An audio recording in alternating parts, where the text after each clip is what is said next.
Bola Ahmed Tinubu bad government and propaganda is not only affecting and destroying Nigeria and Nigerians, but also affecting and destroying other African countries.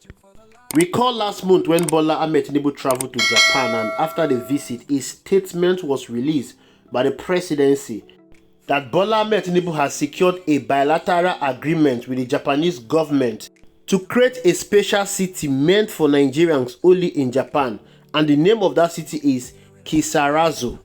The statement also claimed that there will be a special visa category for Nigerians only that are seeking to relocate to that city in Japan.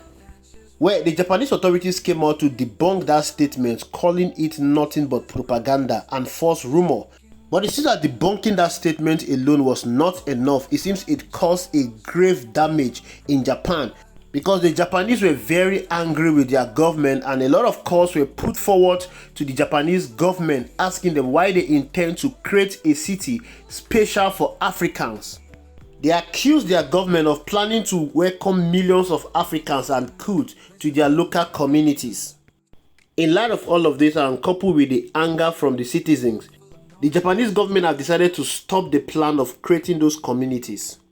Initially, they've planned to create 4 communities, naming it after Nigeria, Tanzania, Ghana, and Mozambique. But they have decided they will not go on with it because Bola Ahmed Tinubu decided to use his trip to Japan for propaganda. He decided to lie about his trip in Japan.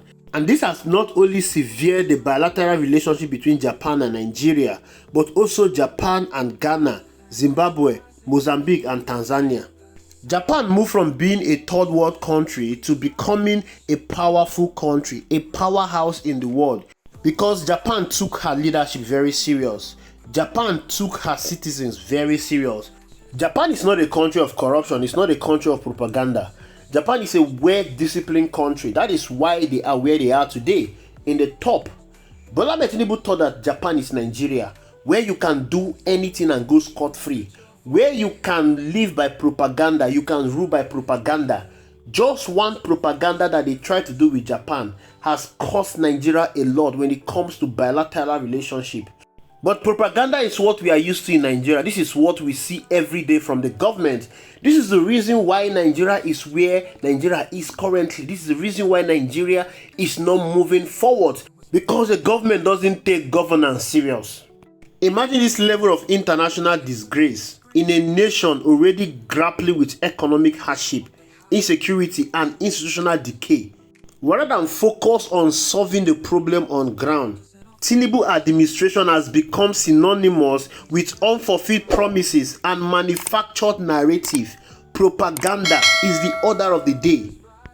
What they thought was a diplomatic triumph for Bola Ahmed Tinubu administration has turned into an international embarrassment, with the Japanese citizens leading a protest against their own government because of Bola Ahmed Tinubu propaganda.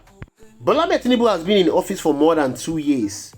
At the heart of his administration is nothing but a leadership that is consumed by personal legacy building.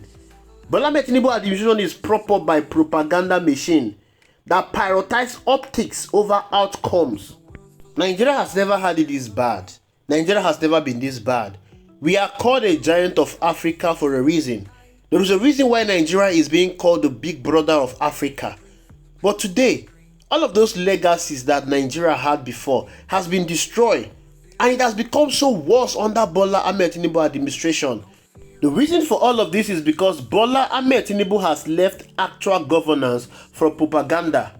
He was given a 4-year mandate to address the issue on ground: insecurity, inflation, unemployment, corruption, wastage, electoral fraud, and to strengthen the institution in Nigeria.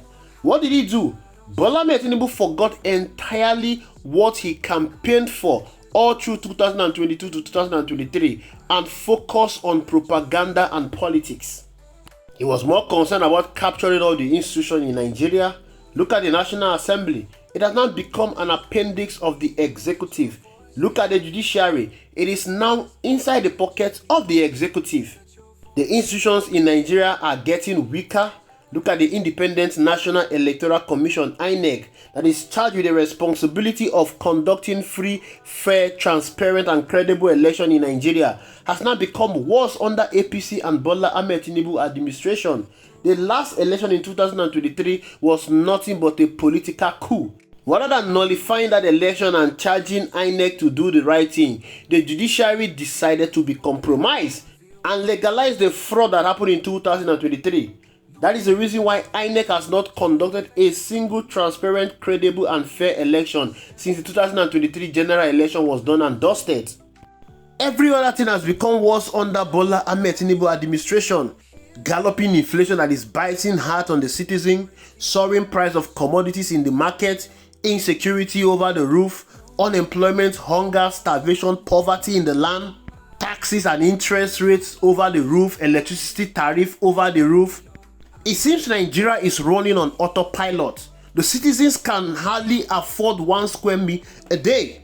The purchasing power of the people has been greatly reduced. Bola Ahmed Tinubu is not talking of addressing any of these things.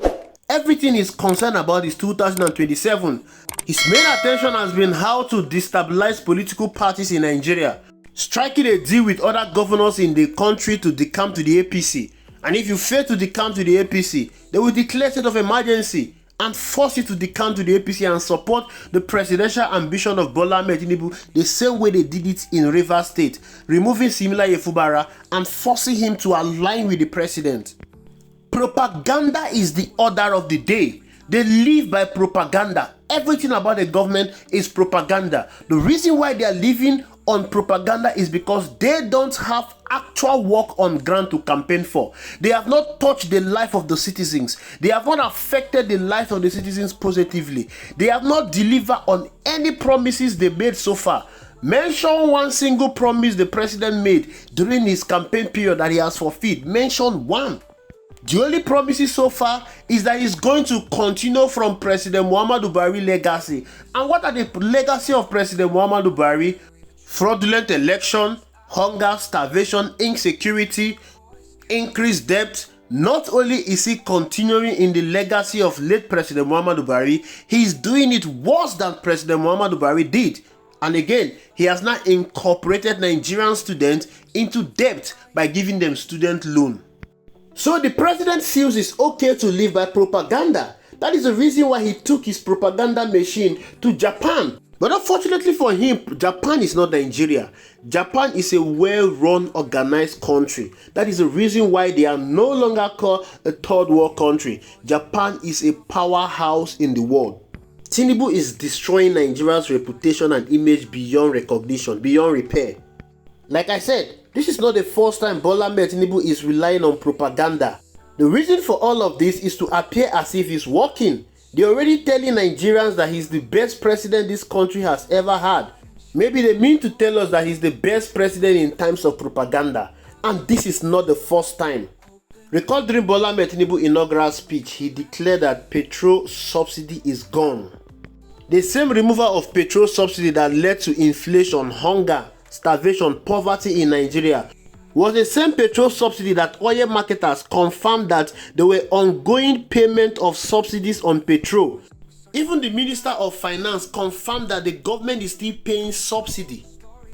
Recall also when the government had to lie that UAE has lifted its visa ban on Nigerians, allowing free travel to Dubai. This caused wide celebration and frenzy in Nigeria. The UAE authorities had to go to CNN to deny those statements. They confirmed that the ban was still in place and they even added more restrictions, leading to international embarrassment for Nigeria. Recall also when they had to claim that Tinubu was the first African president to ring the Nasdaq bell. But of course that was false because Malawian President Jakaya Kikwete rang it in September 21st, 2011. Recall that they also claimed that US President Joe Biden specifically requested a meeting with Bola Ahmed Tinubu at the United Nations General Assembly. Bola Ahmed Tinubu attended that event but left without meeting with the US President. Recall also when they had to claim that the crude oil production has increased to 1.6 million barrels per day. That was equally false because data showed that as of June 2024, when that statement was made, that the crude oil production was averaged at 1.2 million per barrel. Recall when he also claimed that Nigeria attracted over $30 billion in foreign direct investment in 2023. But the Nigerian Bureau of Statistics data showed that only $362 million was attracted as foreign direct investment. Recall during the Pope's burial when they claimed that they were received by the Secretary of State of the Vatican. But of course, they were received by no other person but Cardinal Kevin Joseph Farry, who has nothing to do with the Secretary of State to the Vatican. There are many more propaganda out there that the government has tried to feed the Nigerian people and the international community. These are all documented propaganda. The reason for all of this is because they have no actual governance. They have no actual project, no actual work that impacts on the life of the people. But one spectacular thing in this story is the fact that the Japanese citizens protest against their leaders because they identify with a government of propaganda. But here in Nigeria, we are not even concerned about it. We are very okay to be fed with propaganda statistics. I hope we will learn a cue from the Japanese citizens and learn how to hold our government accountable. Thank you for watching. I will see you in the next video.